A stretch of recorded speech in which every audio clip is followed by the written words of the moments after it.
മുത്തങ്ങ സമര രക്തസാക്ഷി ജോഗിയുടെ സ്മൃതി മണ്ഡപത്തിന്റെ പേരിൽ പണപ്പിരിവ് നടത്തുന്ന സംഘത്തിനെതിരെ നിയമ നടപടികൾക്കൊരുങ്ങി ആദിവാസി ഗോത്ര മഹാസഭ. പണപ്പിരിവ് നടത്തുന്ന സ്നേഹക്കൂട് ചാരിറ്റബിൾ സൊസൈറ്റിയുടെയും ഗോത്ര സമൂഹ സമിതിയുടെയും പേരിൽ പോലീസ് കേസെടുക്കണമെന്ന് ആദിവാസി ഗോത്ര മഹാസഭ നേതാക്കളായ CK ജാനു, M ഗീതാനന്ദൻ, ജോഗിയുടെ മകൻ ശിവൻ എന്നിവർ വാർത്താസമ്മേളനത്തിൽ അറിയിച്ചു.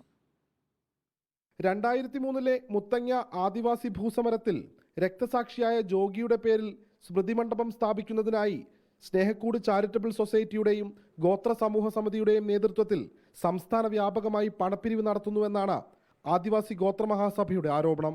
ചാലിഗദ്ദ ഊരിനിവാസികളുടെയോ ജോഗിയുടെ കുടുംബത്തിന്റെയോ അറിവോ സമ്മതമോ ഇല്ലാതെയാണ് പണപ്പിരിവ് നടത്തുന്നത്. മുത്തങ്ങ ഭൂസമരവുമായി പണപ്പിരിവ് നടത്തുന്നവർക്ക് യാതൊരു ബന്ധവുമില്ല.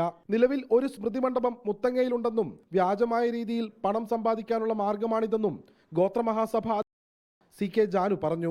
ഇത് യഥാർത്ഥത്തിൽ ഇങ്ങനെ ഒരു സംരംഭം കെട്ടുവാണെങ്കിൽ ഇതുമായിട്ട് ബന്ധപ്പെട്ട ആളുകളായിട്ട് ആരെങ്കിലും ഒന്നുമായിട്ട് ഒരു കമ്മ്യൂണിക്കേഷൻ നടത്തണ്ടേ? ഒരാളുമായിട്ട് ഒരു കമ്മ്യൂണിക്കേഷൻ നടന്നിട്ടില്ല. അപ്പോൾ ഇവർ ഈ പേര് ഉപയോഗിച്ച് അവർ സാമ്പത്തിക തട്ടിപ്പ് നടത്തുന്നതല്ലാതെ വേറെ എന്താ ഇതിന് പറയാ? JRP മുൻ ട്രഷറർ പ്രസീത അഴീക്കോടും ചില സാമൂഹിക വിരുദ്ധ സംഘവുമാണ് ഇത്തരത്തിൽ പണപ്പിരിവ് നടത്തുന്നതെന്നാണ് ആദിവാസി ഗോത്ര മഹാസഭയുടെ പരാതി. ഇവർക്കെതിരെ നിയമപരമായ നടപടികൾക്കൊപ്പം ശക്തമായ പ്രതിഷേധം സംഘടിപ്പിക്കാനാണ് ഗോത്രമഹാസഭയുടെ തീരുമാനം. റിപ്പോർട്ടർ, വയനാട്.